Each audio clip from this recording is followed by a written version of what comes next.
সম্প্রতি গাজীপুরে একজন ইমামকে পরস্ত্রীসহ আবাসিক হোটেল থেকে আটক করা হয়। এ ধরনের ঘটনার কারণে আলেমদের উপর থেকে মানুষের আস্থা উঠে যাচ্ছে। এ ব্যাপারে আলেমদের উদ্দেশ্যে আপনার বার্তা কি?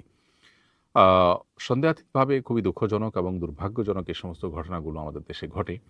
যদিও এ ধরনের ঘটনা সমাজে অহরহ ঘটে, কিন্তু সাদা কাপড়ে ময়লা লাগলে সেটা খুব বেশি চোখে পড়ে, এটা খুবই স্বাভাবিক। ফলে আলেমদের ঘটনাগুলো আমাদের চোখে একটু বেশি পড়ে, বা এক শ্রেণীর মিডিয়া হয়তো সেগুলোকে আরেকটু বেশি করে সমাজের মানুষের সামনে তুলে ধরার চেষ্টা করে, যেহেতু মানুষের কৌতূহল বেশি থাকে।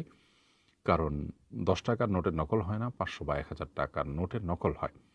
আ সাধারণত আলেমরা কোনো অন্যায় করলে সেটা অনেক বড় অবাক করার বিষয় থাকে, এবং আ আলেমদের লেবাসে অন্যায় অনাচার সাধারণত হয় না। সেটা হলে মানুষের কৌতূহলের কারণ সেজন্য বেশি হয়।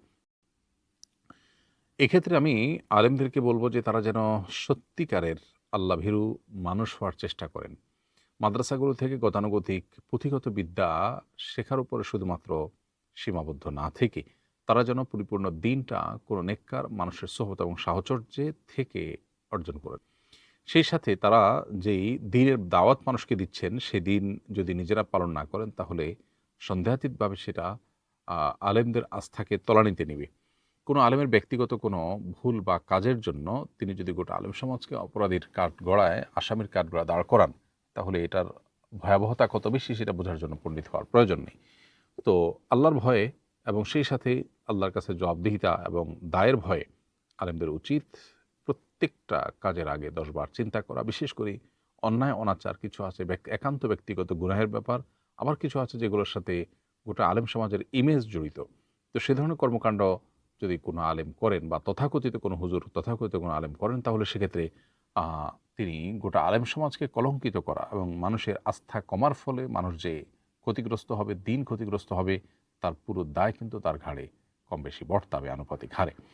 তো এইজন্য তাদের উচিত হলো সর্বোচ্চ আল্লাহকে ভয় করা, এবং মানুষের সামনে শুধুমাত্র চক্ষু লজ্জার খাতিরে আ নেক বা ভালো না সেজে বরং ভেতর থেকে ভালো হওয়ার চেষ্টা করা দরকার। আল্লাহ তাআলা তৌফিক দান করুন।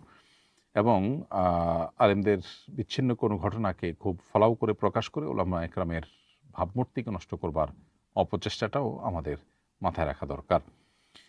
মাদ্রাসা কর্তৃপক্ষ, মসজিদ কর্তৃপক্ষ তারা লোক নিয়োগ দেওয়ার আগে লোকটা আল্লাভীরু কিনা, নেককার কিনা, যা বলেন তা অনুযায়ী তিনি আমল করেন কিনা, দুনিয়া বিমুখ কিনা, এই বিষয়গুলোকে তারা দেখে নেওয়ার চেষ্টা করবেন। তাহলে ইনশাআল্লাহ তারা প্রপার এবং উপযুক্ত মানুষ খুঁজে পাবেন ইনশাআল্লাহ তাআলা।